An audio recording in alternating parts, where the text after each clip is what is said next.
No, esta es la segunda clase, por eso va primero eso. Ok, bueno. Bueno, el laboratorio de hemodinamia básicamente es un quirófano en donde se adapta un angiógrafo mediante el cual nosotros con una función, todo percutáneo, hacemos múltiples estudios, ¿sí? En realidad la formación es cardiología intervencionista y angiografía, ¿bien? Entonces nosotros podemos abordar absolutamente todos los vasos y abocarnos ¿sí? a las diferentes patologías que conlleva esto, ¿sí? No tengo conflicto de intereses, solo mostrar lo que hacemos. Estas 4 preguntas para que se queden: ¿qué es lo que es la hemodinamia? ¿Qué procedimientos se realizan? Ustedes para que después puedan derivar múltiples patologías que ahora se resuelven en el laboratorio. ¿Cómo está conformado? También por si en algún momento quieren formar parte nuestra.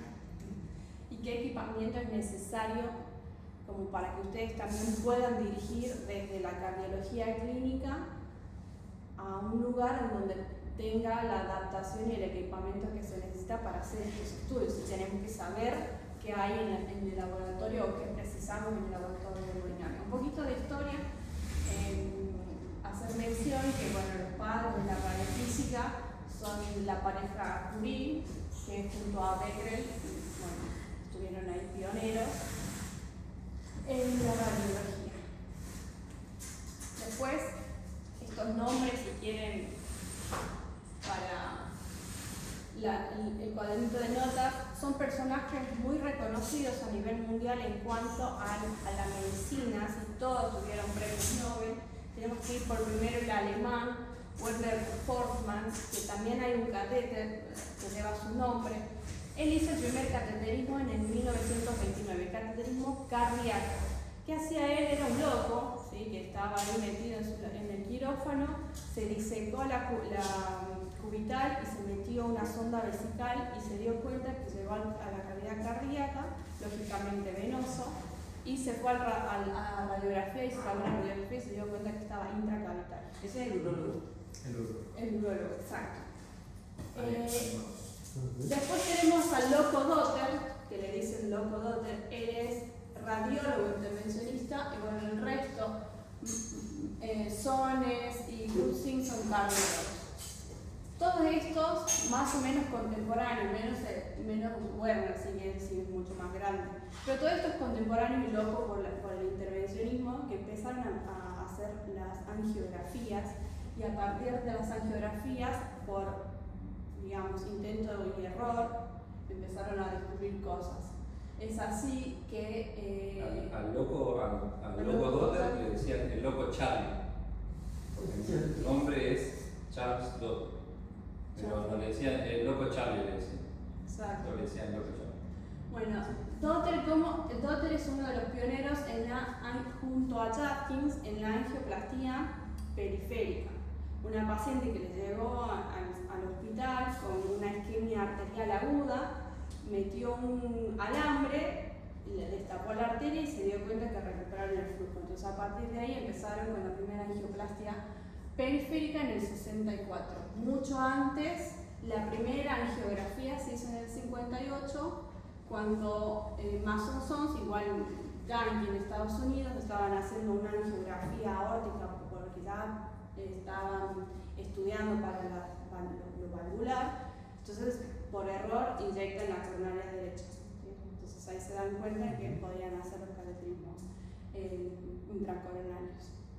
Y la primera angioplastia coronaria con balón lo hace Crutzing en el 77.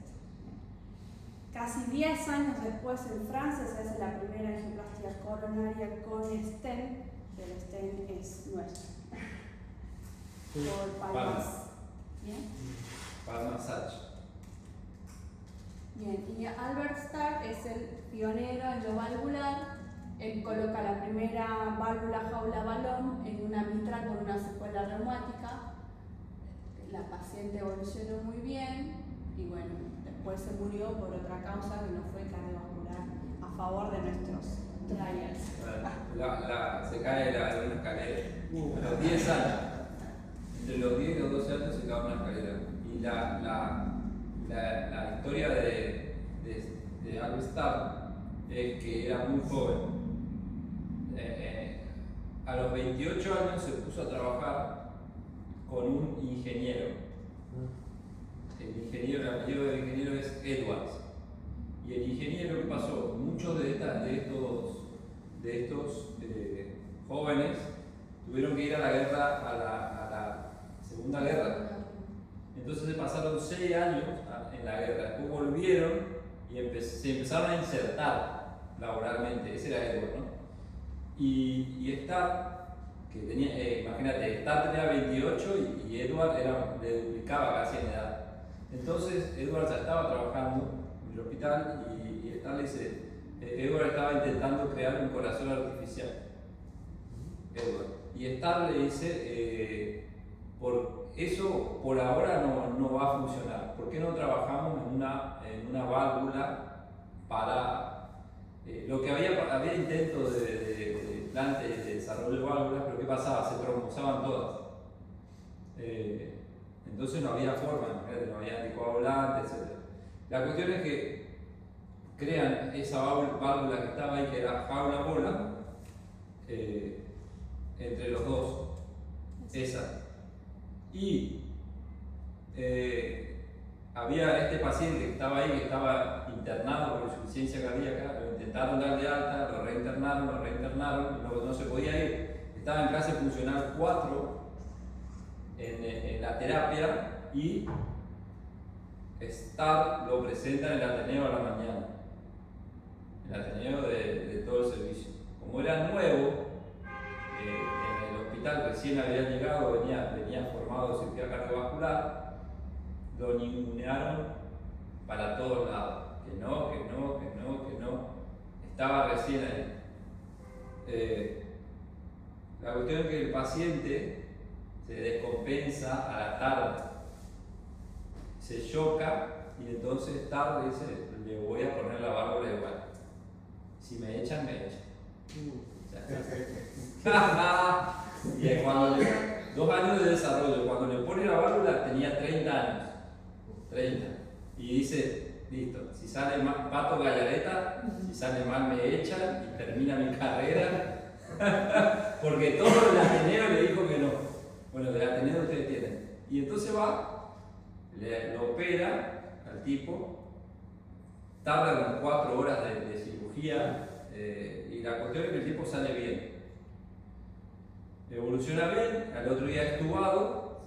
Y al otro día a la mañana viene la autoridad del hospital, no, y ese día a la noche las autoridades del hospital y del servicio donde estaba él de cardiología se enteran que había hecho la válvula sin autorización. Entonces el jefe lo llama y le dice, hoy fue tu último día en el hospital, estás echado, te vas, no vuelvas ni a buscar tus cosas.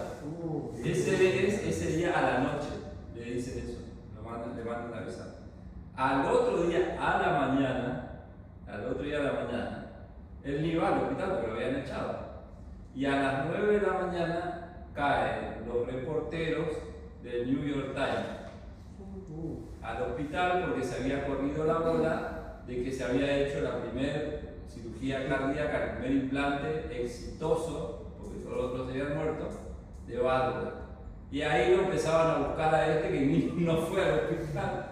Lo buscaban por todos lados, ¿dónde está? Y empezaban a caer periodistas, y esto, lo otro, y dónde está, y dónde está, y dónde está. Entonces lo llaman y va él y le dice, bueno, sí, a mí me echaron ayer y no me quieren de vuelta. La única forma de que yo me quede es si me nombran jefe de servicio.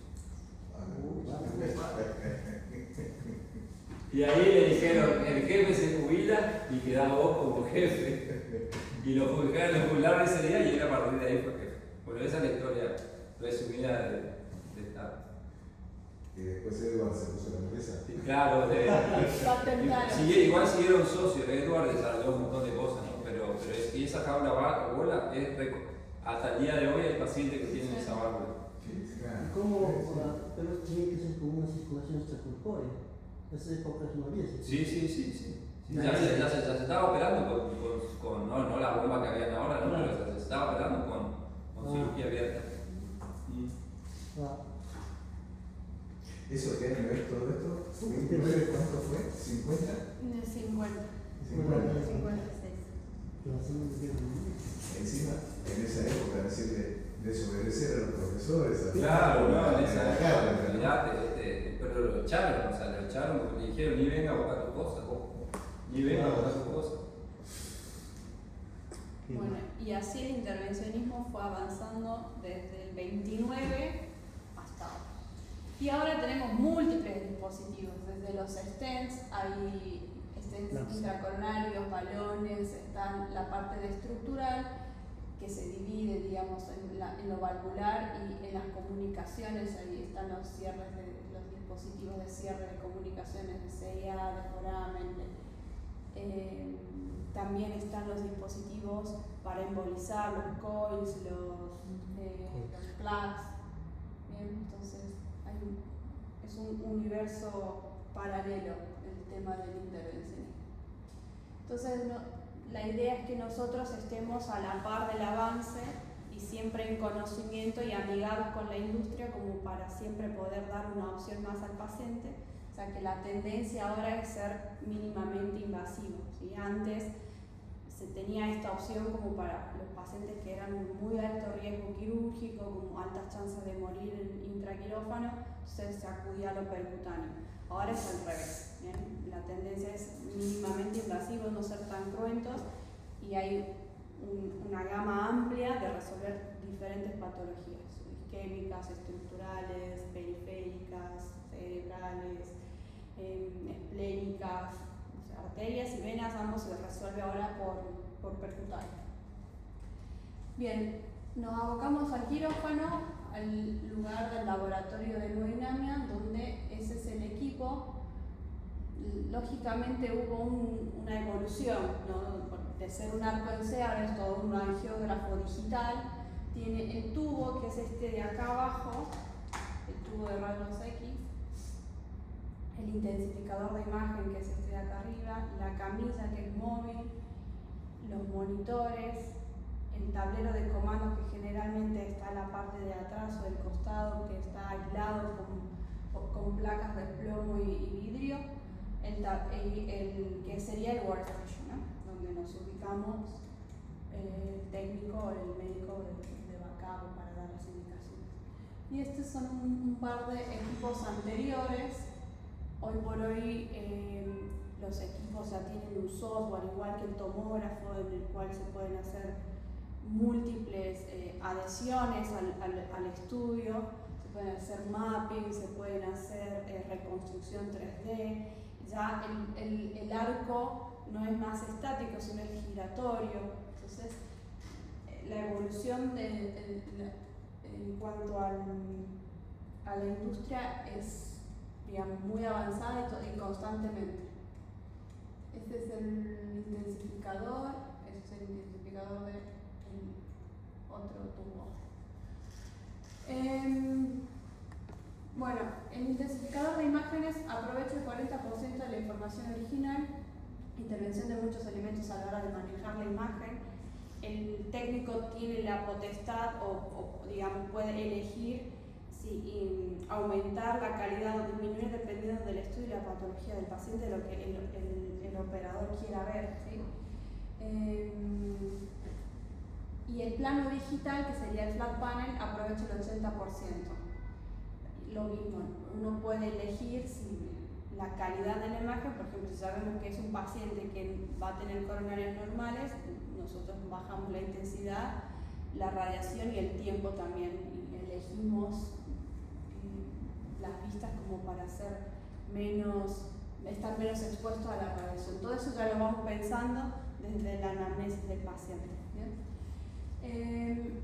Para radioprotección tenemos 3 etapas, que sería el blindaje, que es importante, digamos, la habitación tiene que estar aislada con planchas de plomo, el vidrio también, después la distancia.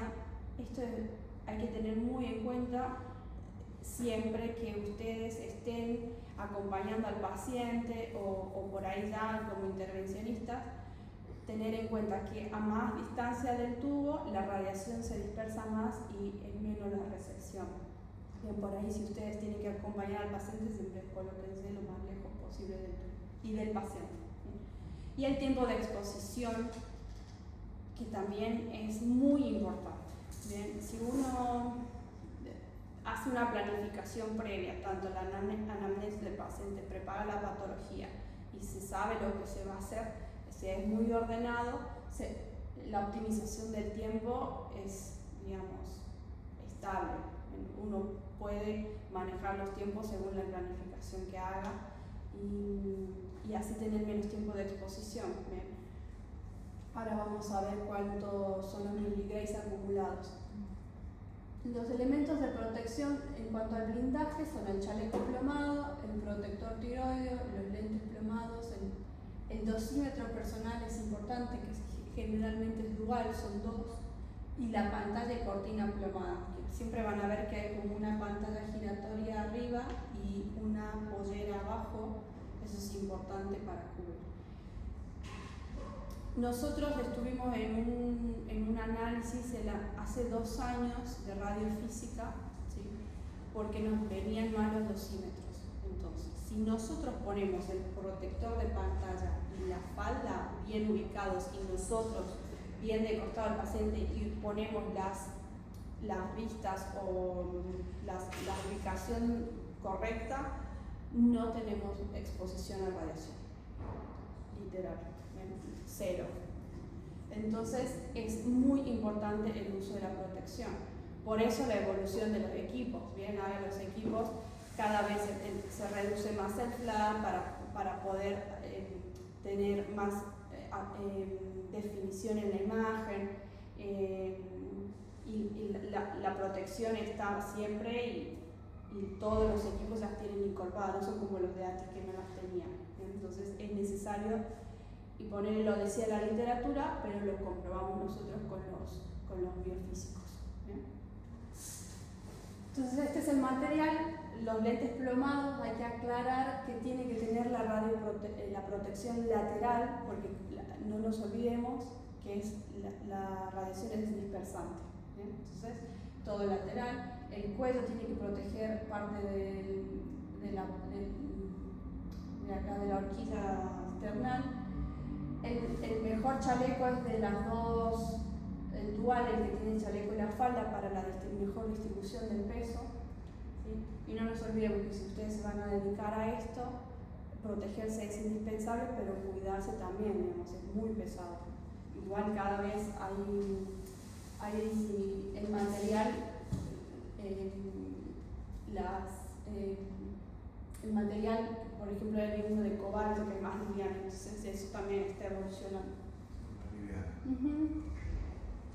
Bien, la radiación primaria sale de la ventana del tubo, de ahí abajo, y siempre va en forma de cono. Entonces ustedes tienen que imaginarse que es proporcional a la masa corporal, porque va chocando, ¿sí? Y mientras más células líquidas se encuentre, más dispersación va a haber. O sea que no es la misma dispersión en uno que pesa 100 kilos que en uno que pesa 60. Bien, ahí también elegimos los pacientes. Por ejemplo, en un obeso, entonces ya sabemos que per se vamos a tener mucha dispersación de radiación, entonces bajamos la dosificación, bajamos la cantidad de imágenes y vamos como planificando qué es lo que queremos ver. La radiación remanente es la que queda y la que sensa Una cosa, que aparte, cuanto más obeso es el paciente, para vos tener calidad de imagen, la única forma que hay es aumentando la potencia. O sea, dando más rayos.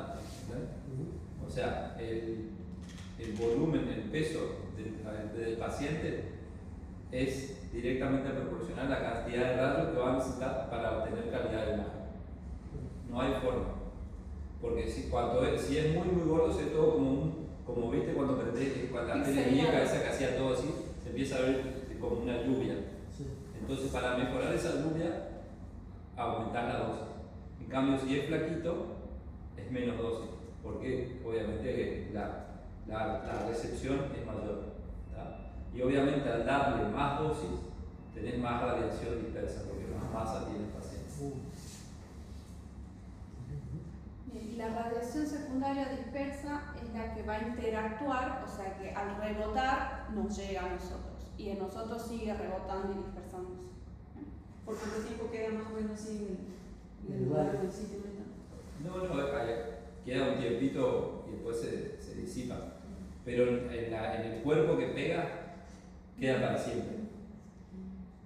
Esto no es como la plata, digamos. Y un Esto se ejemplo acumula. claro, para que uno tenga conciencia, por eso agregamos en esta clase, para que uno tenga conciencia, Marie Curie está en Francia enterrada en un ataúd de plomo de 2 centímetros, porque al día de hoy sigue irradiando.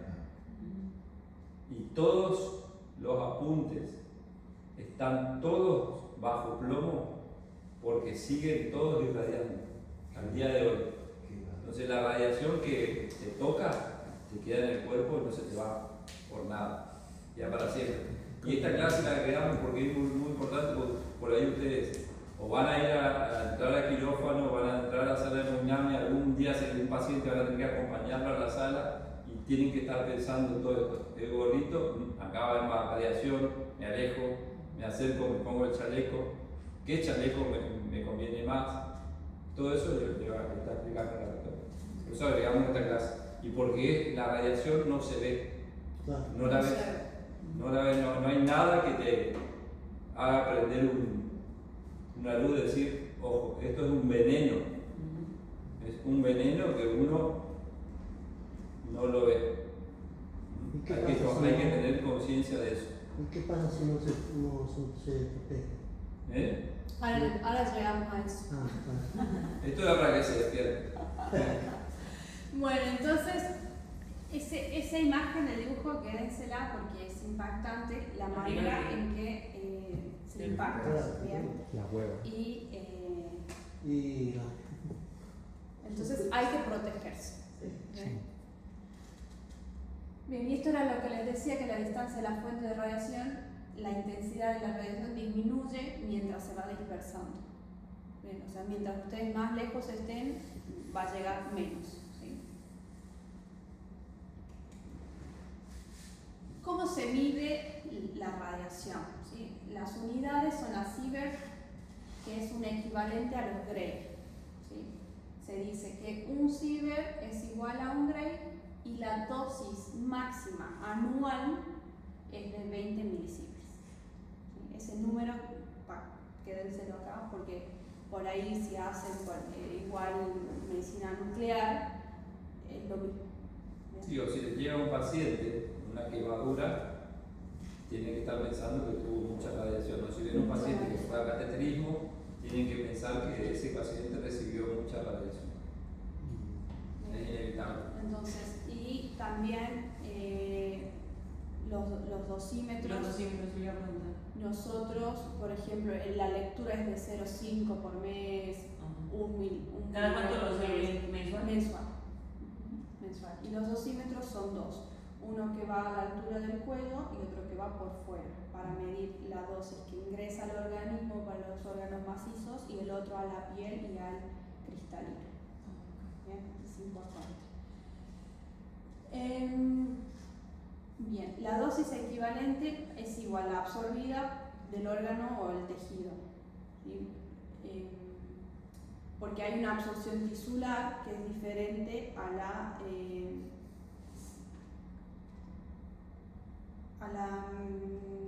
de la piel, por ejemplo. Bien, Sí, a la cutánea. Sí. a la cutánea.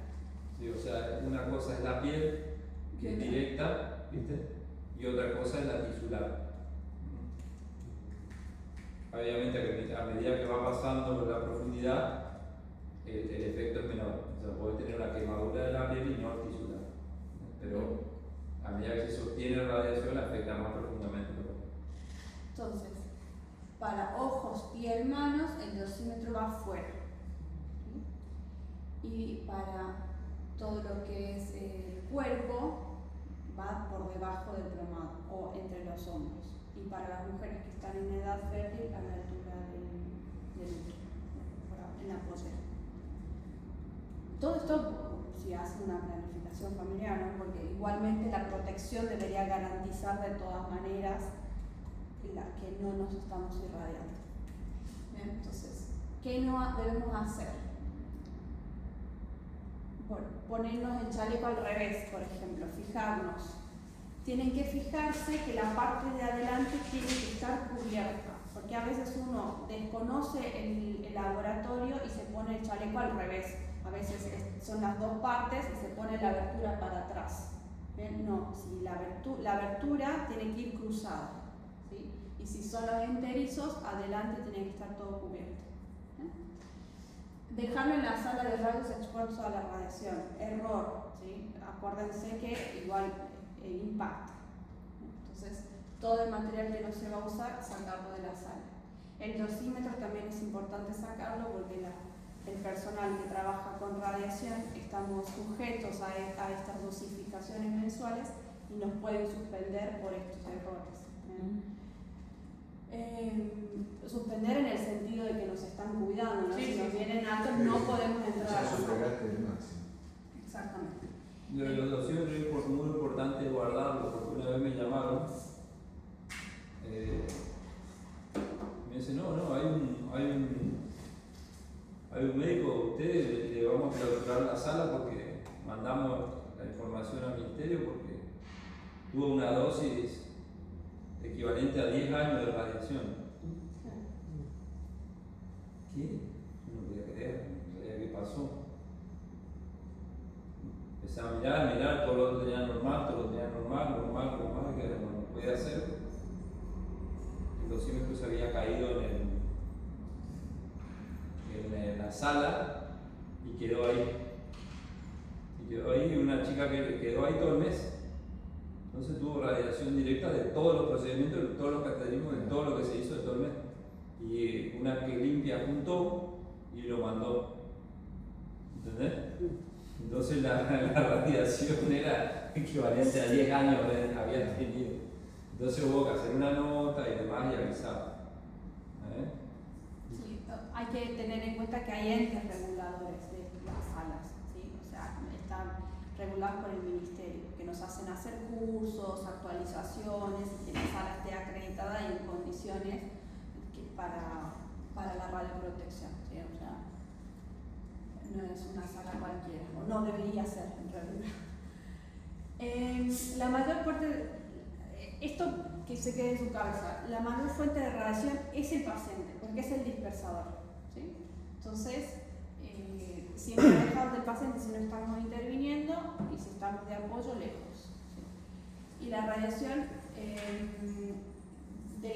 más se dispersa es del lado izquierdo, que nosotros ya, digamos, más técnicamente, generalmente caracterizamos siempre del lado izquierdo, ¿sí? Entonces, por ahí para tenerlo en cuenta, por ahí ustedes no, pero sí en el momento de asistir al paciente, si el tubo está hacia el lado izquierdo, huya. O sea, quiere decir, si el arco está a la izquierda es porque el tubo está del lado derecho, más cerca nuestro. Claro. Entonces acuérdense el cuadrado de la distancia. Nosotros estamos acá en la camilla, ¿no? Si la proyección si el tubo está girado hacia la izquierda, el arco, digamos, está a la izquierda, el tubo te queda acá más cerca del operador, más cerca nuestro.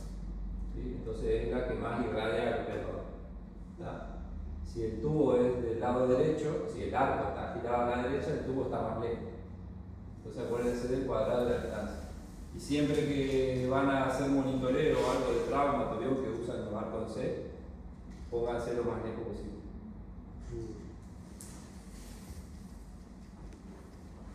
Bien, esto era lo que les mencionaba, los elementos fijos de blindaje del aparato o del equipo es la mampara de vidrio plomado, que eso nos da protección a la tiroides y al cristalino directamente, bien, y a todo el dorso superior. Y por abajo la pollera esta que les decía que es móvil, que a veces los operadores la sacan por comodidad, pero no. O sea, está demostrado que si usamos ambas protecciones estamos totalmente aislados de la radiación, más el plomado lógicamente. Bien, esto es un poco de la descripción de lo que usamos. los chalecos o delantales tienen 0,25 milímetros de plomo. Lo que les explicaba, que si son los cruzados tienen que cruzarse hacia adelante, y si son los tipo delantal va el scratch para atrás. La pollera, lo que les decía, lo mismo, si es de 2 piezas, dispersa más el peso y para el operador o el que está asistiendo es más cómodo. El protector tiroideo es indispensable, ahora les voy a explicar por qué. Los lentes plomados también, que tienen que tener la protección lateral. Hay guantes plomados, hay gorros plomados, hay todo plomado. Hay gente plomo también. Bien, esto nuevamente aclarar que la radiación dispersa es la más peligrosa porque no la vemos y es la que se dispersa y queda por último. Bien, entonces viene del paciente y nuestro, porque si el tubo está hacia nosotros, nosotros somos los dispersadores directos. Lo que les decíamos también, si el paciente es más grande, la dispersión es mayor. La posición del arco, ustedes tengan en mente que el angiógrafo es un arco móvil, ¿sí? El tubo está abajo, entonces huyan de la parte de abajo. Y bien, en hemodinamia tenemos 2 formas de hacer el estudio, por radioscopía y por cine, ¿sí? Entonces, la que más radiación emite es el cine. Si podemos evitar por calidad de imagen y por filmación el cine, mucho mejor. Hoy en día los equipos ya pueden grabar las imágenes solamente por radioscopía, como si fuesen una radiografía, y es en vivo, digamos, queda guardado eso. Eso da mucha menos radiación y la verdad que se puede trabajar igual. A veces necesitamos más definiciones cuando estamos con material intracavitario, por ejemplo, stents o cuerdas más finas. Ahí sí, por ahí necesitamos hacer el cine. Mientras tanto, la radioscopía tiene mucha menos radiación, casi 10 a 20 veces menos que el cine. Entonces, ustedes siempre que escuchen el ese es cine. ¿Bien? Si está en vivo manejando el material, esa es radioscopía.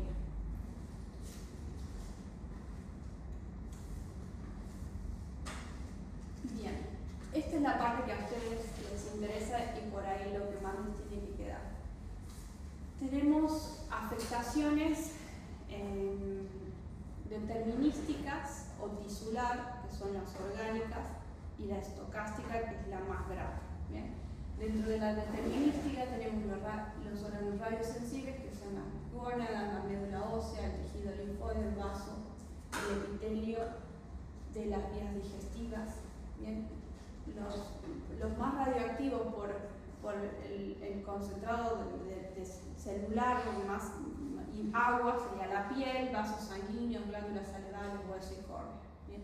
Y los radioresistentes, menos mal, es el cerebro, la hipófisis, aunque no lo crean, la tiroides, porque si no todos estaríamos hipotiroides, imagínense, el hígado, riñón, glándulas suprarrenales y páncreas.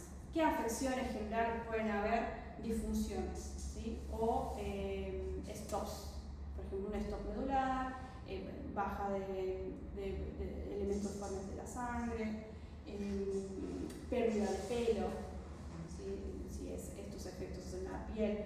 Entonces, hubo un tiempo, cuando se puso de boga la hemodinamia, que todos los hemodinamistas tenían las piernas sin vellos, y era por esto, porque no se cuidaban. ¿Bien? Y hubieron un par de médicos que fallecieron sí, por los efectos estocásticos, que son los hereditarios y el cáncer.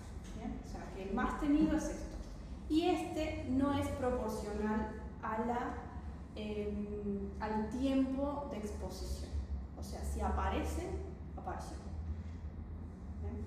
A diferencia de este otro, que este otro es temprano, es agudo, por ejemplo, digamos que yo estoy todo el día en el laboratorio y estuve sin protección, por el tiempo de radiación pueden aparecer quemaduras químicas. ¿Bien? Y al paciente también. Por eso es que nosotros tenemos que medir el tiempo del procedimiento, porque lo podemos quemar. O sea, se han ido tenido pacientes con quemaduras generalmente en el dorso. También pueden aparecer, no son tan agudas, sino ponele un poco más tardías. Dentro de una semana de días van a aparecer. Entonces, a veces si fueron procedimientos muy largos y con mucha exposición, tenemos que revisarlos, ¿bien? Porque por ahí creen que es una alergia o algo y realmente es una quemadura química que es muy difícil de tratar, ¿bien? O sea, no cura rápido una quemadura química. Y si la estocástica, que es lo que más tememos, que es la modificación del ADN, ¿bien? Que esto es muy tardío, por ahí no puede pasar, no nos damos cuenta nunca, o pasa y son estas dos, las hereditarias y la aparición de alguna afección oncológica. Entonces, eso se puede hacer ahora, cuando a un hemodinamista le aparece un cáncer, se puede ir a mirar por evaluación genética si fue por un golpe por causa de radiación o aleatoria. ¿Sí? ¿Por qué? Es muy importante eso, porque si el hemodinamista hace el tratamiento del cáncer, se cubre y tal, puede volver a ser hemodinamia. Ahora, si fue una lesión causada por los rayos, nunca más puede volver. Eso es lo importante, que después se hace el estudio genético de ver cuál fue la causa desencadenante de la lesión del cáncer. Pero obviamente que cuanto más te expones a la radiación, más probabilidad de que tengas un cáncer.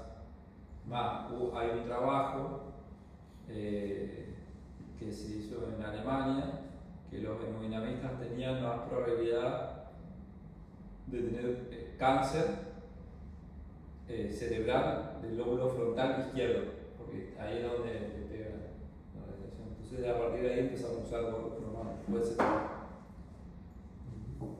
y las óseas también son importantes por no usar la pollera y por la posición del operador, ¿sí? Hay una descalcificación y una osteoporosis que te destruye el hueso básicamente. Así que hay muchos hemodinamistas que tienen sus prótesis, aunque no lo crean. Exactamente. Sí. Bueno, preguntas si quieren hacer a Mike. No. Muy bien, Mike. Cuídense, Muy buena. Si van a hacer